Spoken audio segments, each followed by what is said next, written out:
They say there's a little piece of you in everything you make. In this car, one of my little toes.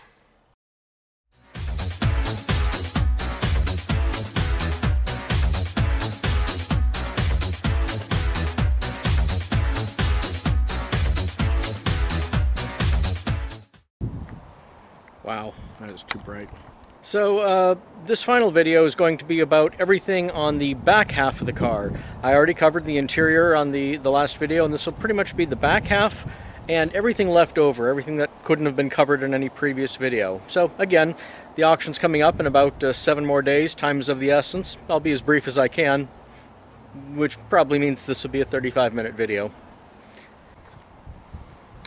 In the movie Ghostbusters, when they did the reveal and the firehouse doors opened, you saw the car come flying out, but all you really saw was 2 headlights. That's because in real life, the car, a 1959 Cadillac, would have only had 2 headlights showing. The outside 2 are turn signals, and the inside 2 are fog lamps. The turn signals do both flash together at the same time as a regular car's turn signals would. And when you look at the dash, you'll see that the lights do actually flash as they should. But one problem we had when driving the car in the freeway is people could not tell when you were trying to merge traffic. You see, those lights to the front don't tell them a thing, and the only lights that actually flash on this car are to the back. And that would be these 2 bullet lamps here. The reason why I'm showing this to you, especially in daytime, is you can barely see those flashing, and when you're trying to merge on the road, people can barely see you trying to get over. It's bad enough at night, but during the day, they just don't pay attention. So how do you do that? These are mirrors that look as close as possible to a 59 Caddy mirror, but they do have red LEDs built into it for turn signals, and thank God for that, because that has saved us on the road a few times. I've seen a couple of Ectomobiles that either had no spotlight, or maybe they just had a modern spotlight, the best they could find. It took a while, but I did find an actual blue glass lens as opposed to the Par 46 lights, which were painted with Tamiya model blue paint. The mirror itself is usable, but it's very restrictive because it's so flat, so I put a concave one on it. Feel free to scrape it off if you want. It's not hiding any damage. The mirror below can be used. I just found the concave one allowed me to see in traffic a little bit better. On an earlier video, I mentioned that a lot of folks don't know how to keep these hoses straight on the car. They just bolt hoses on and go, hey, what's to go wrong? The secret to these is pool noodles. Go get yourself a couple of pool noodles and run them through these tubes. That'll hold them firmly in place when you're on the freeway. They don't flap around, and the reason why you care about that is because if they're flapping around in the wind, the polyvinyl on this will tear. They'll rip apart after a little while. Never mind being exposed to sunlight, just the wind of flapping around, they'll tear right off. This car will come with 2 extra of these ball spring hinges for the antennas. I don't know that these are getting rare or hard to find, but the last time I purchased one, they were hard to find, so I bought 4. The extras will come with the car. The tanks are plastic replicas of a B-52 Mitchell air tank, but the nozzles are real. Those are actual air regulators from a B-52 Mitchell air tank. But the tanks itself, resin. Something I was always kind of proud of is, first of all, some Ectomobiles don't reinforce the roof, and you have to. Thank God Sean had this car reinforced before we got to it, and I know that Lauren Baldwin and Martin Caron and quite a few others reinforced the roof. Good job. I also put these little wedges in here so that the flat feet of the rack would hold to the angle of the car. And while I'm on that, I also noticed that a few folks that have Ectomobiles have light bars that when you look at them from the side, they're tilted at an angle, and I didn't much care for that. Why can't you have the light bar straight? Well, in our case, our light bar is facing pretty straight because I put these little wedges right here in the bottom, and these wedges keep the light bar lifted up at an angle away from the brackets. How does it work? It's been doing the job for 11 years, no problems. So, a little bit of a wedge. All of the items on the roof are connected to the car through PVC pipes. That is to say, the cables go through PVC pipes. They're not pretty, but they're effective. And why do I do that? Long ago, when I worked in an emergency service business, we found that some of our cars were vandalized by bad guys who would come out there with bolt cutters and snip your cables going up to your light bar because they thought it was big fun. As the officer that got put in charge of fixing that problem, I put in PVC pipes in all of our cars. It doesn't stop problems, it just chases away the people that had a bolt cutter, gives them new ways to screw with your cars. When we first started rolling this car, we had longer stems that stuck out so that we could get to the tires. Problem is, those longer stems spun and were heavier, so they would actually tear free. We did end up trying different types of stems, steel stems that had some sort of rubber base to it. Yeah, long story short, we tried about 4 or 5 different types of stems. The ones that ultimately ended up working were the really old school ones that were short and stubby. That makes it harder to get into, but instead of having the stem stick out for your convenience, we leave it recessed with that cap, and if you do need to fill the tires, there is a stem extender in the center console of the car. I'm sorry, I said center console. I meant over here on the passenger side. When you flip down this ashtray, this is where I have the additional tire supplies. Right here is a bag of additional stems. The last time I had the car's stems replaced, I bought an extra few to have them on hand. If you go to a tire shop, they'll say, well, we don't stock that. It's a specialty one. It'll take a few days to order. Yeah, no. They're in a bag in the glove box. Also in the passenger side ashtray is this stem extender. This is what you would screw onto the caps. Unscrew the caps, put this on, and fill each tire one at a time. One other thing you're going to find in this passenger side ashtray are a couple of extra battery keys. These go to the battery terminal cutoffs in the engine compartment. Let's say for any reason you lose the ones that are up there, these are your backups. The reason I had originally purchased these is because I always thought one day we might be stopped by law enforcement who would say, you can't run those red and blue lights. Well, not only did I have covers for those red and blue lights, but I thought they might want us to completely disconnect them, so it would be possible to turn the key and pull it out. Let's say you're in a highly restrictive law enforcement county where they want proof of it being permanently disabled before leaving their county. You could pull the key out, hand it to the officer, and say, there you go. You see, I cannot turn the lights on, the whole battery's dead. Now you got your extras right here. Once you're out of their jurisdiction, put one of these in and you can turn the battery back on. And since we're on that topic, right up here on the top of the car in the plumber's tube are the light bar covers. Pull this cotter pin up, and then you can pull the end cap off. And right inside of here, what you're going to find is both front and back are a full light bar cover and 2 par 46 light covers. Right here, this is a full light bar cover that would go completely across the light bar, and again, deeper inside of there are 2 covers for the par 46 lights on each side of the car. If you were to open up the back of the tube, you'd find the extra light bar cover and 2 more par 46s on the back of that as well. That's there in case you find yourself traveling through any form of a law enforcement situation where it turns out blue lights are super not cool, like you're about to get impounded not cool. Up here on the roof, that is an actual siren, but we do not have it hooked up. It's a 6-volt siren, and whether you gave it 6 or 12 volts, it would be deafening. We don't use it. That is an aircraft light strobe. It does actually work. It goes on with the light switches on the dash.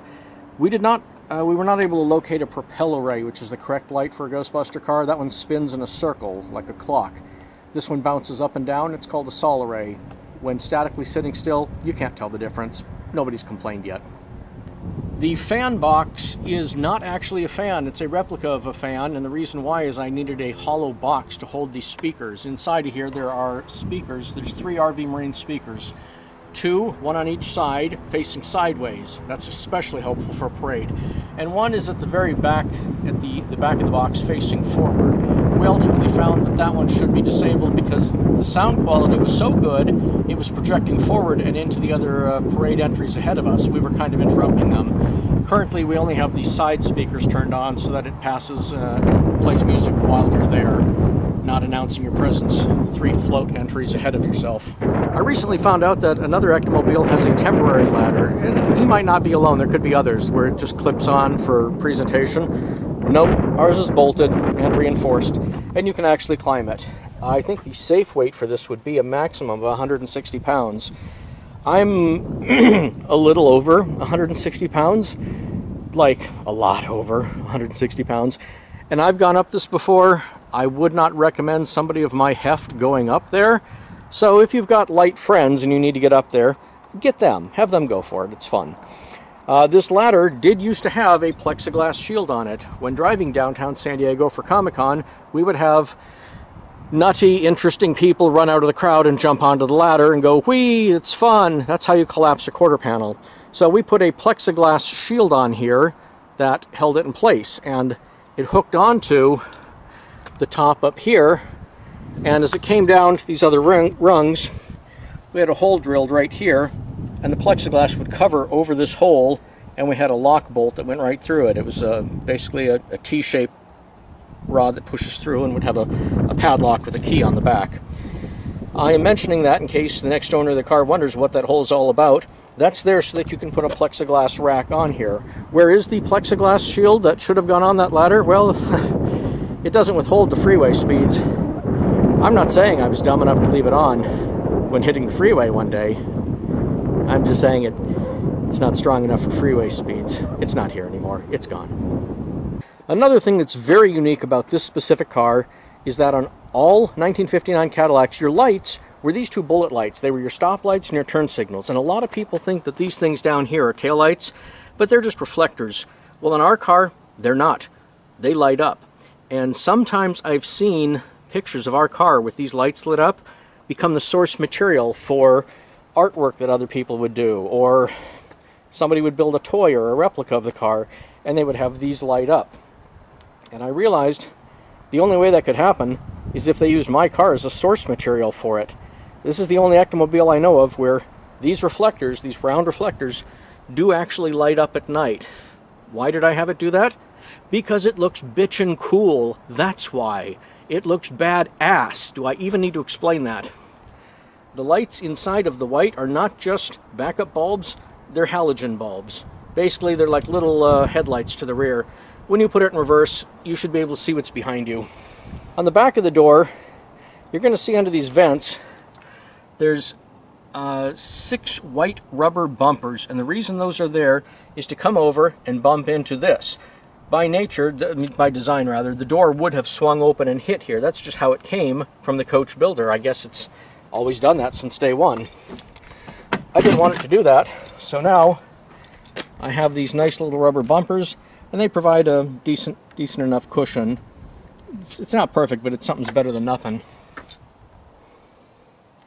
On the last video, I mentioned that right below the gas door, there is another valve stem, and this is for the air shock. So again, if you want to raise or lower the car's travel, that's where you would do it. Put a little air in there. The car actually has 5 cameras. The first 2 are in the guns, 1 and 2. Don't ask me which is which. You can call them 1 or 2. You can change the numbering. But the point is there's a camera at the end of each one of those tubes. Each one of those cameras feeds down to a separate monitor.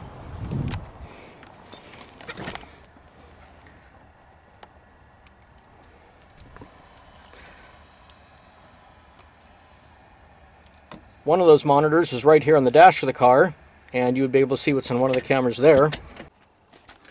And the other monitor right here is the little one on top of the large monitor. The large monitor I'll talk about in a minute, and the fan, but for right now that little monitor right there goes to one of the 2 cameras, 1 or 2.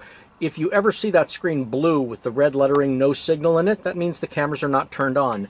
You would turn the cameras on by going here to the dash and turning on this toggle switch to this orange button. If you don't turn the cameras on, there's nothing to feed signal to the monitors. That's sort of how it works.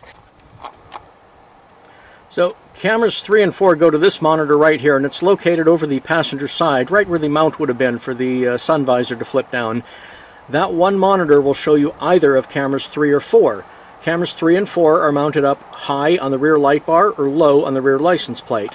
Right here there's a toggle switch in the ceiling, and toggling that side to side will select camera 3 or 4, depending on what you want to see. Right now, if you take a look at that, you can tell by the white metal, we're looking at the roof of the car, so that's the light bar camera we're looking at there. And that would be this guy right here.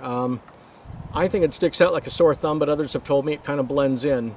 Your opinion. It is a somewhat chrome-colored camera that looks off the back of the rear light bar. And if you were to come back here and look at the rear license plate, there's the other one. That is especially helpful when you're trying to back into a parking spot.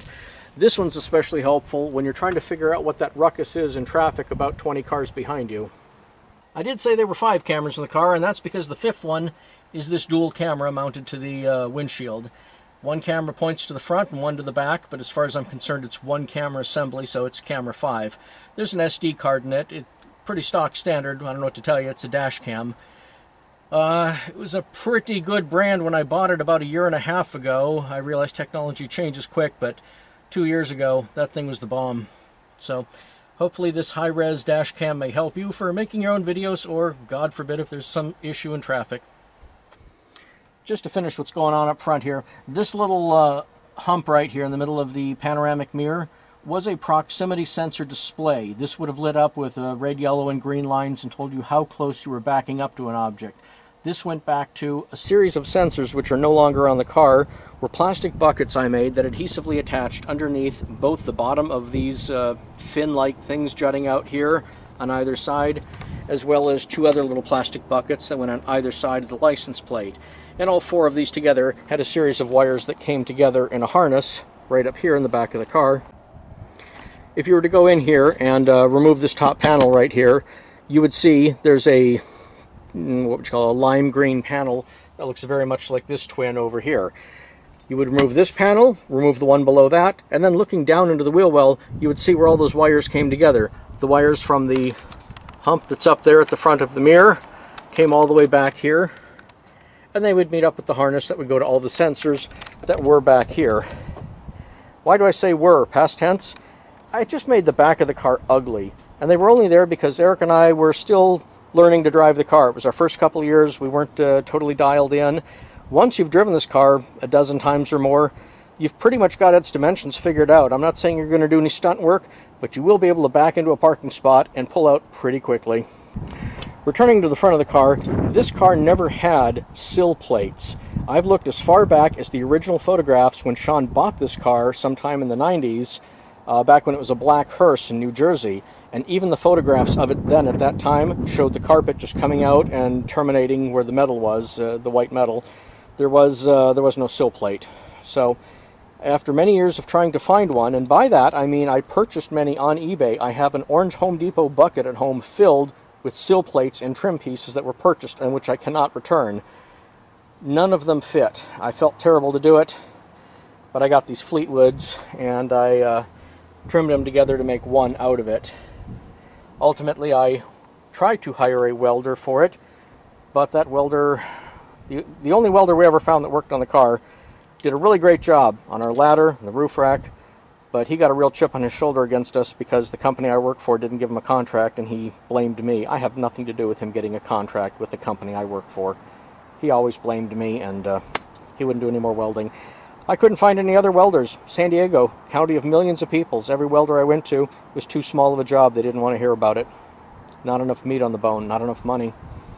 In the back of the car we have what I like to call the store. The store is probably what other cars would have used for the spare tire or other storage, but it is truly storage for us. This is where the woofer speakers go. The tweeter speakers for the car are right up here on the console. There's one on each side that comes off of this stereo. And technically there's a third tweeter speaker located right behind here that I installed as well too. I don't know why I did that. You can't even hear it. The woofers, of course, go right back here. Pretty decent speakers, if I may say. They work good. Down here on the floor, though, we've got three pop-out orange cones. We used to have four. One of them got claimed by a parking officer during an event, and we never saw it again. Some cleaning supplies. Honestly, we could take those out. I'm sure you don't care about that. You'll want your own clean stuff. Roll of caution tape. I'm going to go ahead and leave the bleach white with it, because what am I going to do with it? How many cars do I own with white walls? This was it. Maybe you'll want to clean the white walls. I don't know how that works. The crossbar, absolutely. When changing tires, you need the crossbar. A simple L-shaped lug wrench isn't going to work. You need this if you need leverage on them. Bottle jacks, jack stands, emergency light that can be bent around the engine compartment to work, a couple of spare umbrellas and a PVC pipe. You don't think you'll need them until suddenly you need them. There's the extra fuel pump. We've got some extra foil shielding for the hoses in case you have any hoses in the engine or the underside of the car that become an issue. Extra flares. These red pipes right here are the collapsible handles that go to these bottle jacks here. Everything's in a place. We've got some liquid wrench, got a little bit of a wax car polish we used to use. This is one of two coils that will come with the car. A bag of gloves. One more thing about this side. There are some books up here. Now, I'll show you the back here in just a minute when we step into the back. In the original movie Ghostbusters, the car had a great big board with these upturned computer guts sticking up. It was just basically wires and diodes and, you know, confusing looking pieces. It was the face of a computer board face down with the guts, the back of it sticking up in the air. We actually built a heartboard that does something, and I'll tell you about that in a minute, but we also wanted this side of the car to be empty and blank. That way, if somebody had to hop over the passenger seat and get into the back while the car was in motion for some reason, you could do so. We currently use it as the library, and this is where we put some of our books. And I'll talk about those when I get to the other side. The reason I'm telling you about something on this side, how do you keep these books from flying out the window? They all have a steel plate in the back. What does that have to do with it? Neodymium magnets underneath the housing here. These books are magnetically held in place. So, in the back of the car on the driver's side, what the store has, we'll start top to bottom. Right here on top of the woofer, we've got a clip that holds the squeegee in place and another clip for the rubber mallet for the hubcaps. Behind here we've got some extra windshield wipers, and the long roll with the staples in it is basically a display of the car. It tells a little bit about the history. It's something you would roll out and put on an easel. The black bag is the easel. It's a collapsing tripod easel that you can display this white banner on. American flag for obvious reasons. We'd have this in the 4th of July parade quite a lot. Extra box of gloves. This is where we would keep all of our chemicals. If you need extra power steering fluid, extra transmission, extra oil. I'm happy to say after we got this car dialed in, we haven't visited this side of the car in a very long time. We've got an extra protective cover here if you have to work on the engine. Down here, probably two of the more useful items, a battery charger, the tool set behind it, and then of course the third item here, this spool of cable. You'd be surprised how often a giant spool of extension cord comes in handy. At a lot of our car events, they would tell you, turn off the battery for your car. You can't do anything powered by the battery of your car. Okay, fine. We'd pull out our extension cable, run it 100 feet, plug it into some outlet, run it back over to our car, and then connect it to this box right here. This box is a computer power supply. It's kind of decorated up to look like something that might have been a Ghostbusters tool, but really, this is a computer power supply with a box that holds all of the cables that are wrapped up from the power supply, just stuffed in there. And they come out to these two lines here, which are a positive and negative alligator clip that put out 12 volts. You would basically plug this power supply into that extension cord, and you would take these two alligator clips, and you would go up to the heartboard. This is the heartboard, which again I'll speak about in just a minute, but there are some connectors right over here that stick up a little bit higher than the others, and that's where you could connect the alligator clips, so when your battery is turned off at an event, you can still power the car. Yeah, your batteries are off, but there you are with the remote control, controlling the guns, and all the oscilloscopes and stuff are going on inside the car. And people love it. It looks great at a car show when you do that. The purpose of this green light right here on the heartboard is just to tell you whether or not the car is activated.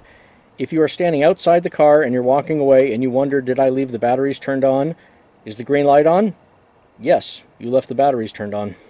Here at the back of the car is that area I spoke about in the last video where I said a spare tire could go. You could feasibly cut that away and have it hinge up or hinge down, and you could put a spare tire inside of there. Never got around to it. Could be done. Up here behind the power supply used for special events, we have a first aid kit. This is brand new, by the way. I just bought this for the purpose of selling the car. The old one had been with me for 11 years. You got to imagine the bandages were probably a little yuck. So, brand new. Let's just start over with a fresh kit from the store, and you're going to need that. I'm not going to say the car is cruel and requires a blood sacrifice, but you know, it's got all sorts of sharp corners on it and stuff like that, and places where you can tear up your clothes getting in and out of the car. This right here is a brochure holder. Let's say you really want to go do events with your car and you want to hand out brochures to people and say, here, hire me for your event. You could put it there. I'm antisocial. I don't like doing events. Didn't like it at all. Made these brochures, then never handed them out. Why? Didn't want to do events. I don't have time to myself. I'll be damned if I'm doing a special event. Come to think of it, here, let's solve that problem right now. Jumper cables. This is a power strip that goes to the 110 volt inverter that's back here. This is the big one. This one does 1000 amps, and the one above it does 400. Pretty much it's the 1000 amp that runs all the heavy duty stuff, like the oscilloscope, the function generator, anything that's 110 volt comes off of that.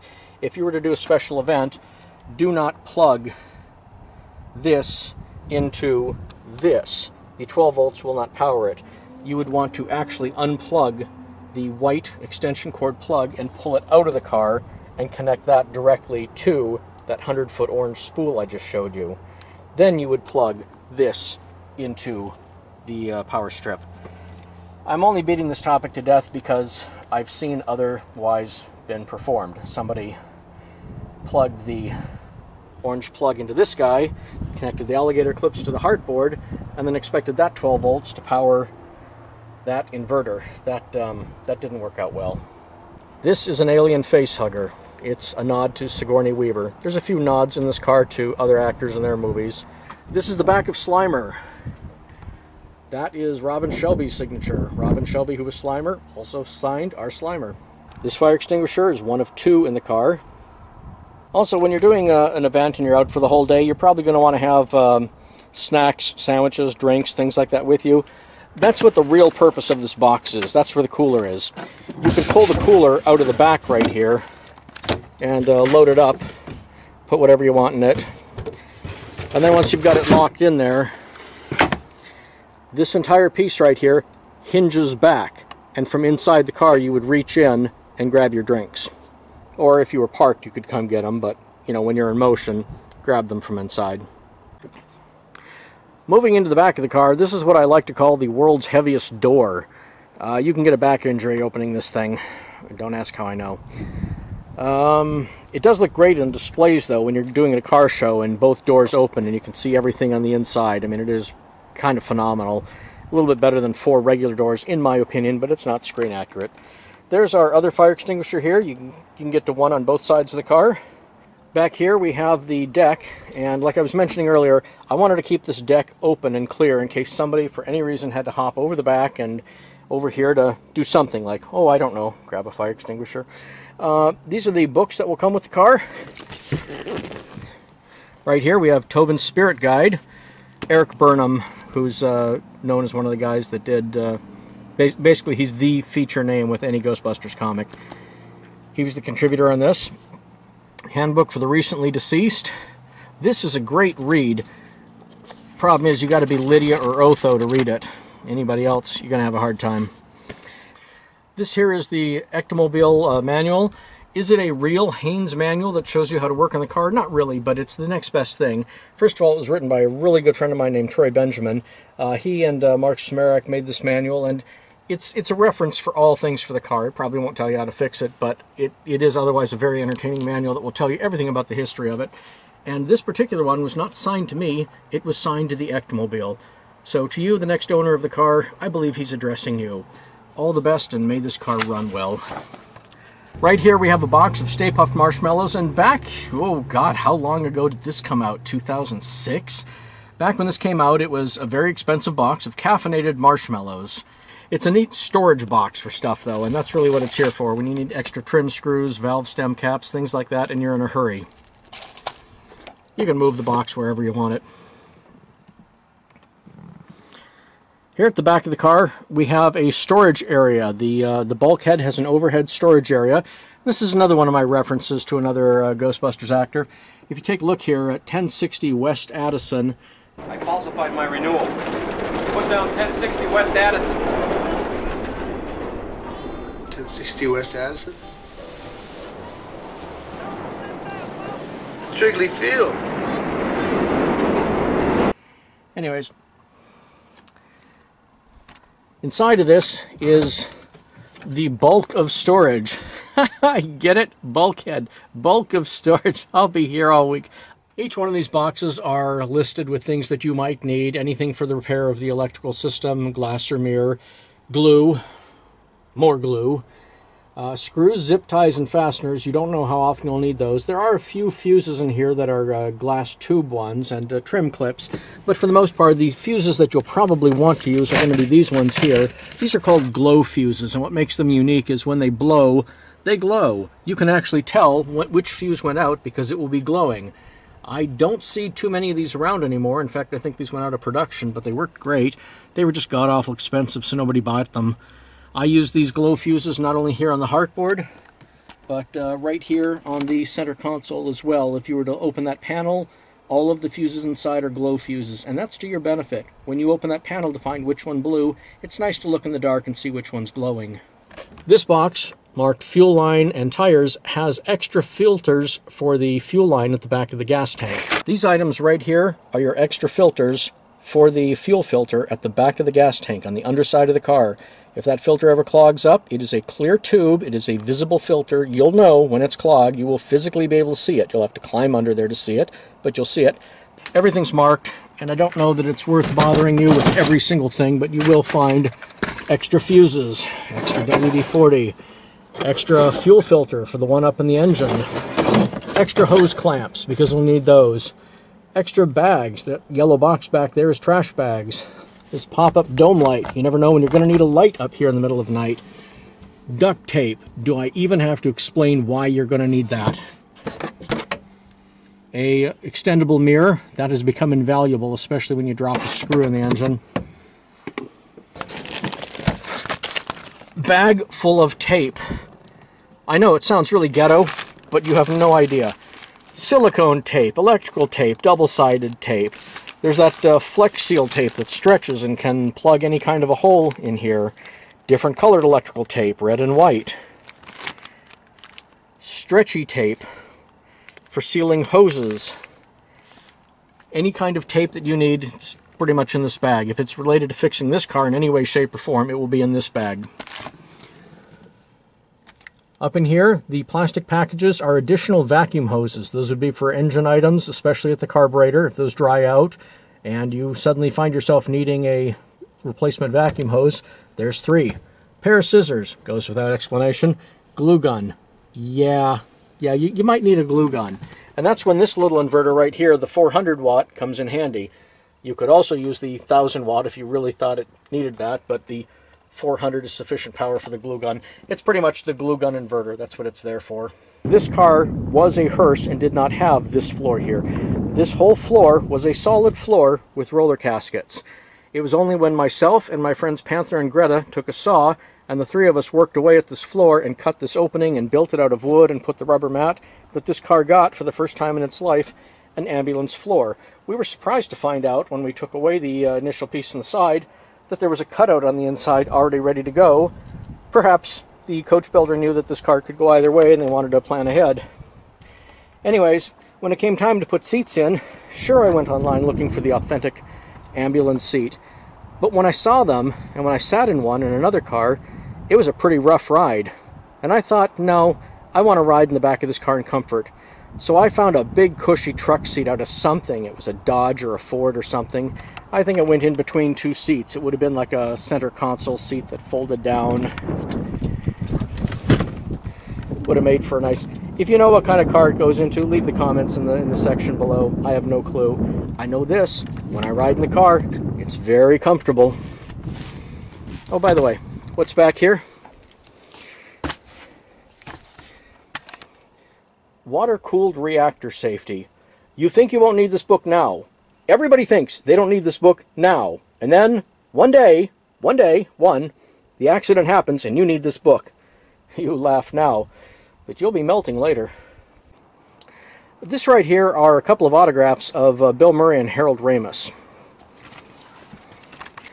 The reason I got these is because they're the only 2 stars in the movie we didn't really have autographs from. I mean, we haven't seen Sigourney Weaver, Rick Moranis, or a few others either, but of the 4 main Ghostbusters, we'll never get Bill and we'll never get Harold. I kind of feel, you know, Bill's a little hot and cold on Ghostbusters. Sometimes he likes it, sometimes he doesn't. I was always afraid if we ran into him, we'd give him a pen, and he'd throw it away like those cell phones he did off the roof of a building years ago. I don't want to catch him on a bad day. Let's just say Bill's never going to sign the car, and, well, Harold's never going to sign the car. These genuine autographs come with a certificate of authenticity. Let me tell you something, they're fake. So's the certificate. There's no way that at $20 an autograph, these are anything more than auto-penned autographs. There's nothing real about these, and I'm not going to lie to you and try to portray them as real. When we built this car, I threw in a Streamlight SL15X just because I had one laying around, and this has actually ended up helping us some nights in traffic. Let's say you're coming back from an event late at night, suddenly you get a flat tire, you're going to need a flashlight.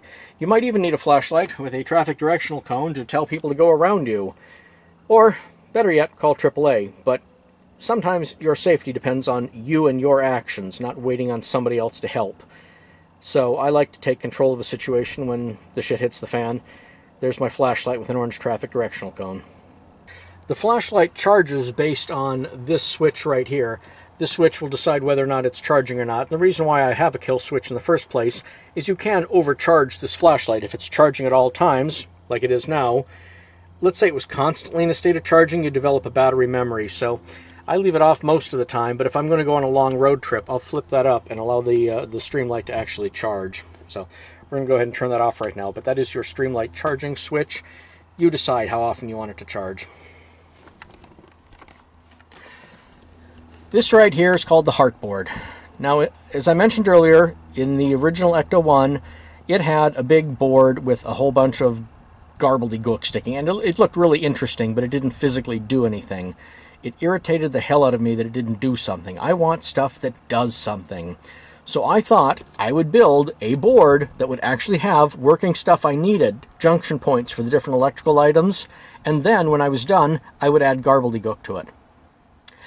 Everything here is real and working. The only thing that's gobbledygook is this little thing right here, the little bubble level. That's it.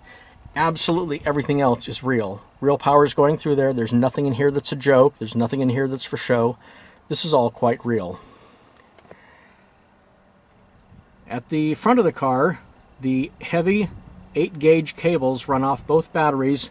They come down the driver's side. They go under the firewall and across the transmission mount to what I call the brain board. The brain board sits on the transmission mount itself, and that's where all the power comes together. And at the brain board, all the decisions are made. That's what all the switches are for, all the communication equipment, right there. From there, the wires would run underneath the seat and up the back firewall in the area of the car I refer to as the store. Those wires would eventually come out through this hole right here. This opening is where the wires do fan out and go to various different things. Here, for example, we have all of the wires that are related to the roof rack, everything that goes up and down. You'll notice some of these wires are gray. Traditionally, a negative wire would be black. Your positive current would be a color, and the negative current would be black. The reason I did these as gray is because these can switch polarity. Sometimes the green wire is positive and the gray is negative. But, depending on which direction you flip that switch up or down to raise something on the roof, the power on this wire suddenly switches. Now the positive is on this side and the negative is on the other side. This is important to know because if your switches ever go down or you need to do maintenance on this, you could always unscrew these terminals here to disconnect from the board and just sit here with a couple of alligator clips and tap into your hot power and just sit here doing troubleshooting, raising and lowering things on the roof to test what went wrong. I speak of this as if something went wrong. It's been 11 years, and I never ended up having to troubleshoot like that. So it's good to know it's there for you as a possibility, but just didn't happen. There's the wires for the cameras. There's the video going up to the cameras and back, the power going up to the cameras and back. Here's the main junction for all power, everything hot. You can see by the size of the cables going in here for positive and negative, this isn't screwing around. But at 12 volts, it's not going to kill you either. You can touch this thing with your hand and you're going to get 12 volts. It's not even going to be something you feel. Still, try to not spill your drink on this. Could be some bad times ahead. If you do need to connect to this with alligator clips, you can connect either one of these for your negative and either one of these to your positive. That would be where you could tap into this if you needed to draw power out of it, or if the car batteries are turned off at an event and you need to power the car can receive power by connecting that computer power supply and then plugging the power supply alligator clips onto these.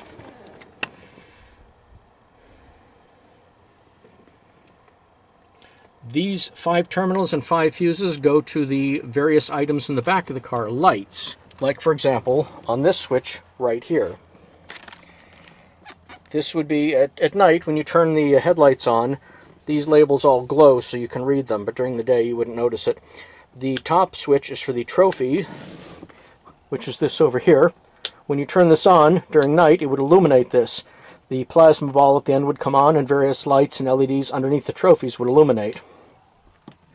Over here, the bottom one says computer, and when you turn this on, it turns on the lights for the computer over here. It doesn't really do anything, it just makes lights come on, they look official. Doesn't make any noise. This one is containment unit. When you turn this on, the containment unit, which is this red thing, comes on over here.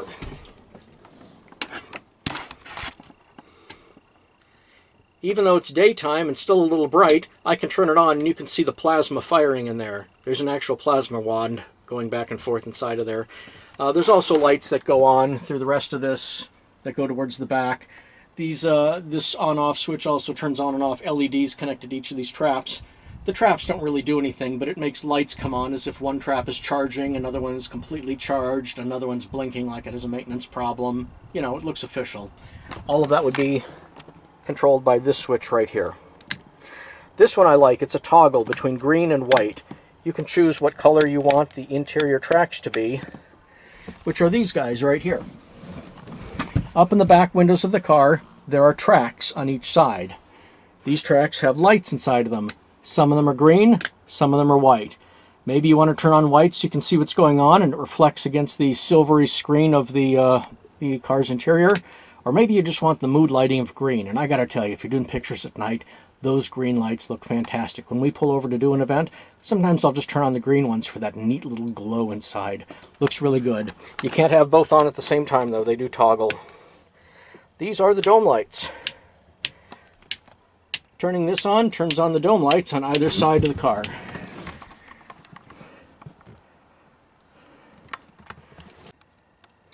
This equipment right here on the corner of the the heartboard runs everything to do with the lights, the sol array, the strobes, the blue lights. And the reason why this matters is because instead of running all of the power directly through that controller right there, that Unitrol controller is a very robust controller, and back in the 60s and 70s was meant to handle a full load going through it, but back then their light bar was pretty much a metal bar with two rotators and one speaker. The amount of lights this thing runs, if I were to run pure voltage through that, it not only would melt it, it did melt the previous one. That's the replacement one. So how do you avoid that? Well, you use that controller just for small amounts of voltage to go through, and those small amounts of voltage come up here. From there, those small amounts of voltage go into relays that are actually receiving heavy-duty power from the battery itself. That means once these wires are activated by the slide controller on the dash, these wires give power to these relays. These relays, which are drawing real power from the circuit breaker, which goes to the battery, now send that full power to this terminal and up the pipe and up to the roof rack. That way, your lights can turn on without ever melting the controller or the rest of the wires. I intentionally installed this circuit breaker so that if things ever did heat up or short out for any reason, this circuit breaker would save you. It will shut off if something is wrong. It will also shut off if the lights have been on too long, and that's a shame because if you're in a parade and you've been crawling for 30 minutes, you'll notice the lights just went out and you'll think, why? Nothing's wrong. Well, you're right, nothing's wrong, nothing's broken, but the circuit breaker is heated up and decided after 30 minutes of you running the light bar, things might not be safe. So it will automatically shut off on you. How to solve it? Turn off the rotators. Wait 2 minutes. Once this cools down, turn them back on again. All of this related to the light bars, the sol array, the strobes, the par 46, anything that's red, white, and blue flashing lights. The everything else wiring would power everything that I just hadn't talked about. For example, as these wires come down here, they're going to split off and go this way towards the seat area, and then some of them come this way. The ones that come this way are going to power things like this monitor right here. It runs off of 12 volts. This monitor, which faces forward, it's going to power the tablet, which gives it a display, and it's going to power this little monitor right here. It's going to power this fan right here. There is no air conditioning in the car. If you're in the back seat, this fan is your best buddy. Oh my God, you're still here listening to me talk? I am tired of listening to me talk. You're still watching. You deserve some sort of kudos, a pat on the back. I'd buy you a beer. I'll buy you a can of, here, I'll buy you a can of, what is this? Liquid death. Never mind, I'm not going to buy you a can of liquid death. You deserve something, so good job for sticking in there and listening to me blah, blah, blah. Let's do some more blah, blah, blah. In the back of the car, in the back seat, there was a amplifier, and that was for the stereo. That would run everything from the stereo, from the dashboard to the radio to up to the speaker boxes. But for the siren comes back to this guy. This is your amplifier for the siren. They run on a whole separate channel, where the stereo runs in speakers up here, like this. The siren is located, there's two of them. There's one in this speaker box to the front, and the rear speaker, the rear light bar rather, has a speaker pointing out the back. So your sirens and speakers are front and back. When you get on the PA system, you're talking to the people behind you as well as the people in front of you. You turn on the siren, both front and back are going to hear you, and this is what controls it. So if you ever have any problems with the PA or the siren, you're going to want to come back here and check this fuse. Once again, this is receiving power from that everything else corner I was talking about earlier. I may have mentioned it in the last video, but when you turn on the PA system, you can pick up the microphone and speak to the outside speakers unless you click this switch right here, the one that says internal external. That would flip you over to an internal speaker, allowing you in the front seat with the microphone to talk to the speaker box down here. Why? Why would you need to do that? Well, right now it's quiet in the car, except for me. Blah, blah, blah. Look at me. Talk, talk, talk. You can talk from the front seat to the back now. Try it when you're on the road and the car's rumbling along. This is a noisy vehicle to be in. Very noisy. Sometimes the person in the back asks a question and they can't hear your answer. I flip on the mic and I answer them like this. There. Problem solved. This is the ice box.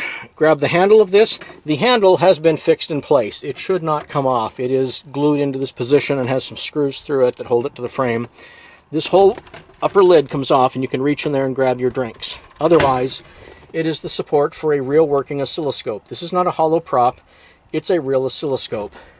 That is a real electrometer. That is a real function generator. The function generator draws signal off of the BNC connectors of the oscilloscope, and the electrometer probably should in real life receive from a BNC input, but in this case I just put a BNC antenna there. Let it grab data out of the ether. You would turn all three of these on by turning on that power supply, and by simply turning on that 1000-watt inverter, you now suddenly have the function generator pulling some signal off of the oscilloscope. The electrometer is just listening to whatever is going on in the air. Here, let's turn the antenna a bit. Oh, now it's getting something different. Oh, it's ghosts. It's got to be ghosts. What else could it be? And your oscilloscope does oscilloscope things. You can do oscilloscope stuff with... Look, I don't know what these do, okay? Eric's the electrical engineer. I'm the prop guy. I don't touch these. I don't touch these. No. That would be the power inverter that runs all of this stuff, these three items, and it puts out the most amount of power, and you need it for all of these. If you were to do anything lighter, like I said, like the glue gun or something lesser, maybe you just want to charge, you've got a plug-in charger for your cell phone, there you go. This right here is the on-off controls for the fan. Oh yeah, on a hot summer Comic-Con day when it's 115 degrees, and you are baking away in a steel box while stuck in traffic on Convention Center Drive, you need that fan. You need that fan so bad. I'm going to shut that off. I'm probably going to have to wipe this tablet before selling it because I believe this tablet is tied into my Microsoft login, so I'm just going to have to format it. But as a formatted tablet, you can do whatever you want with it. Download GIFs, download programs, and the reason I say GIFs is what this thing normally does is it runs a program, an app called Ghost Detector. You can go to Google Store and download any app, Ghost Detector app, whatever, and it makes some bing bong noises, and some bing bong noises go on over there, and it looks really impressive. It's just stuff. Or maybe you can think of something the app can do that I didn't. Have fun. Behind here are some books. Fun history fact, the company I work for has had a library of all sorts of things. We actually had a library on site of all sorts of nuclear things. Part of the company had an underground bunker. I shouldn't go into it. I won't go any further. When they were clearing out the library filled with these 1950s and 60s books, I grabbed a few for the car because you never know when you're going to need to know about uranium carbides, radioactive instruments, the chemical and biochemical applications of lasers. I mean, come on. The chemical and biochemical applications of lasers, of course you need to know about that. Toxic substances control. Oh, Ray, he slimed me. Of course you've got to have that. There is one cigarette lighter plug up front on the console, but here in the back of the car we have two cigarette lighter plugs. They are powered by that other area I was speaking about, and one of the wires that comes off of other over there comes back here and powers your cigarette lighter plug, one of the afterthoughts that was installed at a later time. And that's because we had enough folks in the back ride saying, how do I plug in my phone to charge it? Hey, what's the matter, Brian? You don't have any phone chargers for my phone? Oh, good Lord, yeah, here, have some phone chargers. That brings me back to this, the armrest. I always knew when I sat back here, I wanted an armrest, kind of a captain's chair sort of thing. The tail gunner seat, looking out the back, living the dream, being chauffeured while somebody else took you for a spin in your own Ectomobile with your captain's seat and your... Okay, I'm going on now, it's getting crazy. But I did want this thing to have a nice cushion padded armrest, and I did want it to have a turn area here that would basically do controls for the guns. As you can see, I can lift the guns up, turn them side to side, lower them from right back here, and then this whole armrest was built to be at the exact height of this. And the reason why is maybe you're the driver, you're the lone driver by yourself, and you want to turn this thing up as you're driving home, and you might just want to turn around and go, hey, I wouldn't mind flipping on these interior lights, those interior lights. This would at least give you the ability to reach over your shoulder and do that. It's not convenient, but it was at least built to be as doable as possible. So it's a thing. Twinkies, the box is empty, but it's a neat novelty for the car. I left it. Stay Puffed, more of these god-awful expensive Stay Puffed marshmallows, toasty coconut. This was sold at a candy shop up in Hollywood and Highland. Man, those were good, but overly priced. These actually contain marshmallows. Oh yeah, I'm selling a car with marshmallows, you bet. You get 2 boxes of Stay Puft marshmallows, and these are the most recent release that had come out. I want to say these are from, well, look at that. Best before December 20, or is that 2012? Has to be December 20. I don't know. Let me tell you something. They're marshmallows. Marshmallows last forever. When you eat them, they'll be in your guts for about 15 years before they ever come out properly. I cannot be held responsible what happens when you eat those marshmallows. Those are marshmallows. They're yours. They come with the car. Happy eating. Once again, if you do a special event, this plug right here is the one you want to unplug. You want to unplug this from this power inverter, and you want to run that plug back out the door and plug it into the orange extension cord. That would be a wise idea. You do not want to plug the orange extension cord into that little power box and then alligator clip it to this and expect this to also run that. Not a good idea. I kind of feel like we covered the rack already, but if not, I'll include a little video of Eric pulling it out.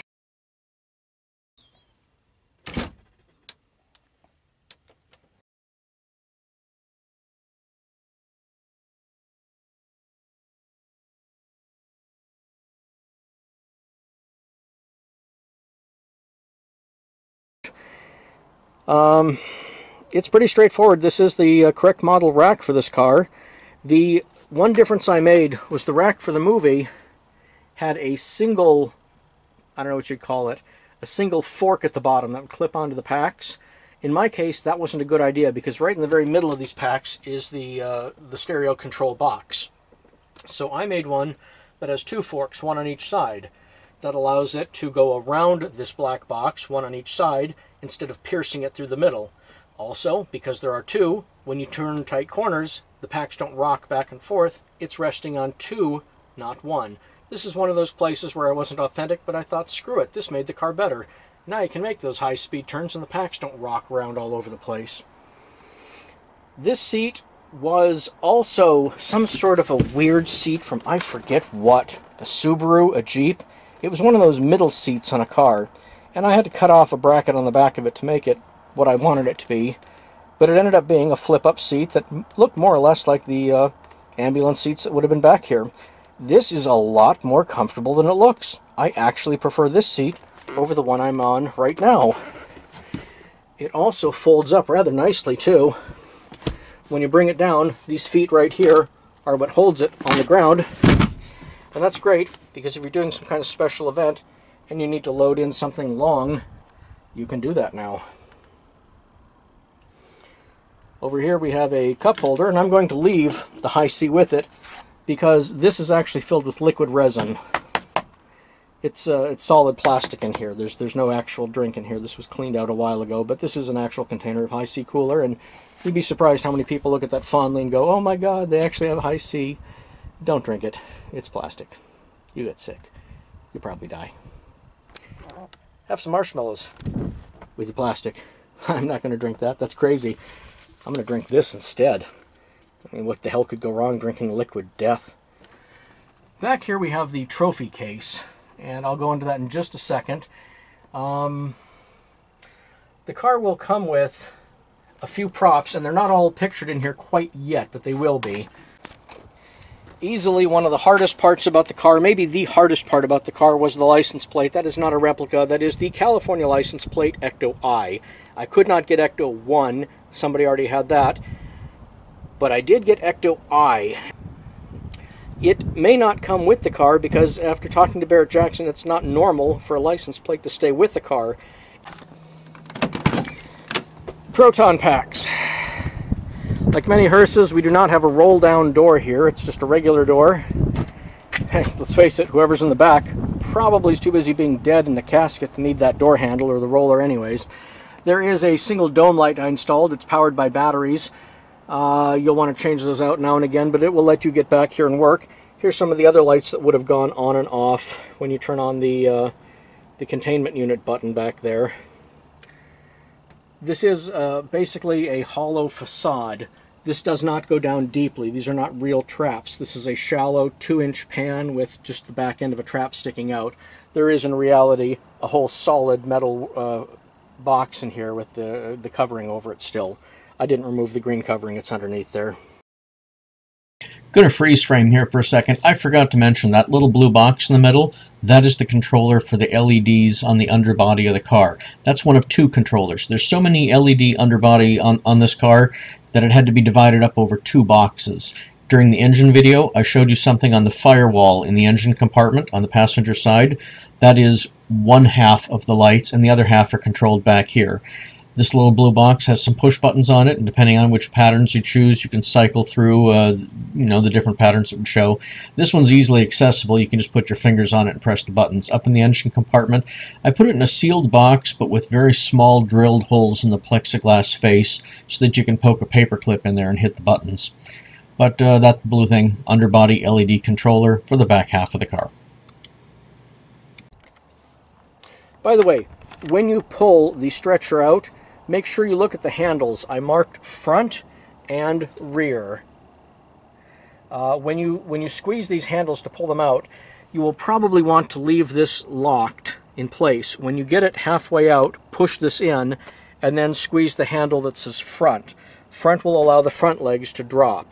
Then as you continue to pull out, chances are that's all you'll ever need are the front legs to allow this to come out and prop itself at some distance, like about right here. But if you ever wanted to pull the whole thing out, then you would squeeze on the rear handle, and the rear handle would release the brakes on the rear wheels, which flip down and now allow it to become a quadruped. It would roll around on four legs. So keep that in mind, rear and front, and before you move it, you're going to want to disengage that. This is the catch holding the front legs from dropping down too soon. Here's one of the more interesting things we had to replace. This metal piece right here on the inside of the window came with the car. The opposing one on the other side was missing. After many years of looking for trim for this car, there were very few things I couldn't find. Those sill plates were one. I never could find one of these, but I did find that welding shop, the one I spoke about earlier. And this was one of the first things I had them do. They machined a complete twin. So this whole piece here is not authentic, but it sure looks like it. It is a fabricated piece that matches, and in my opinion, is one of the harder things to replace. So I am grateful that this was replaced. I couldn't find those floor sill plates, but if you had to choose which thing you could find and which you couldn't, I'd rather still be looking for those stupid floor plates than this thing. This is rare. I'm glad that this was duplicated. The very last item I'm going to tell you about is the trophy deck.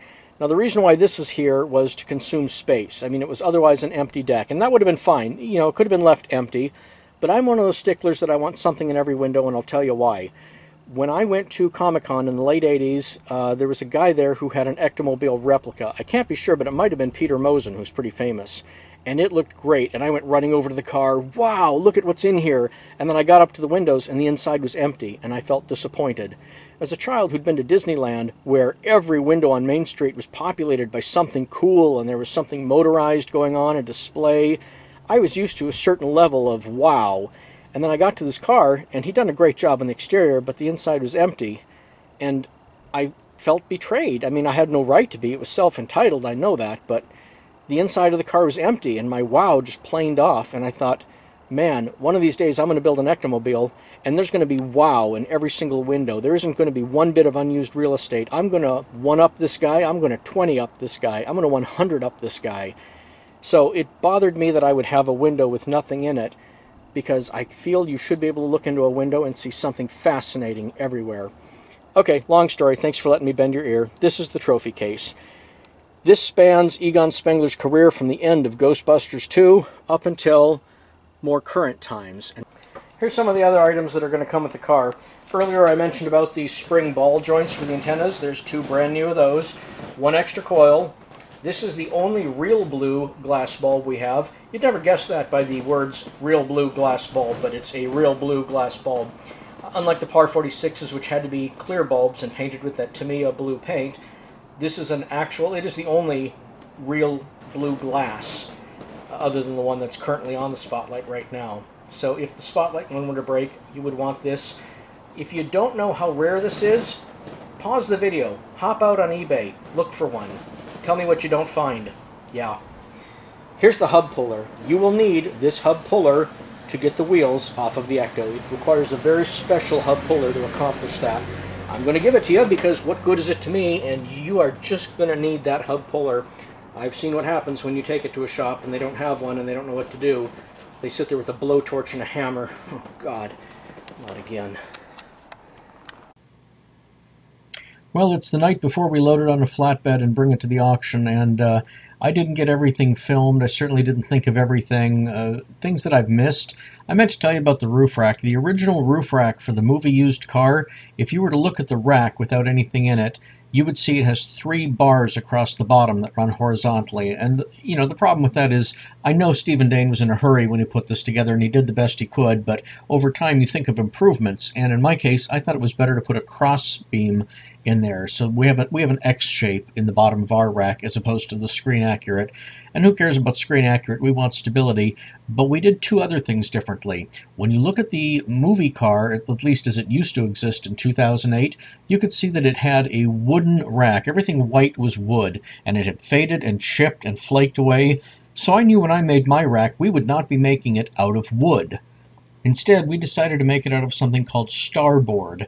I don't know if you can see this or not, but this little piece of plastic here is called starboard. It's a nautical material. You'll find boats are made out of this. If you've ever been to Disneyland and you've ridden on It's a Small World or Pirates of the Caribbean, that's what this is. It's a buoyant plastic that just weathers really well. For 11 years, this starboard has been on the rack. It's gone through rain, wind, sun, and every form of element torture, and unlike the white wood on the original Ecto-1, this hasn't cracked, faded, peeled, chipped, anything. I chose it for a reason. And the third thing that's different about this car is most Ectomobiles, certainly the original one, and probably a lot of fan-made, have the 4 walls of the rack touching the floor. They all come together and form a perfect box. Well, what happens when you pour water into a box? Chances are it doesn't leave, or it does it very slowly. Some might want to drill a hole in the bottom of their box so that water can get out, but that's not the best design. The design I went with was the floor of the rack is actually smaller than the perimeter of the walls. There is about a 1/4 inch or more of a gap between the floor and the walls, and the reason that is is you could take a 5-gallon bucket of water and dump it in that rack, and the water's going to evacuate right over the sides of those edges right there. So basically, when it rains, or God forbid if you take this through a car wash, don't take it through a car wash, the water will go out just as fast as it comes in. I feel bad for the Ecto owners who have a solid box up there and have to constantly go up there and get stuff out, repair damage from the water. You get the idea. Even though we're loading the car up to take it off to auction, that doesn't mean I'm done with episodes. I've got plenty of things I'd like to still mention about the car. Special events it's been on, celebrities that have ridden with us, places it's gone, things it's done. It's had an interesting history. I think that car's had a better life than me. So by that point, the car will have a new owner, and hopefully it's off to its next adventures, and everything that's been filmed so far should be a basic owner's manual. If I've missed anything, it's minutia at this point. Oh, I forgot. Don't touch the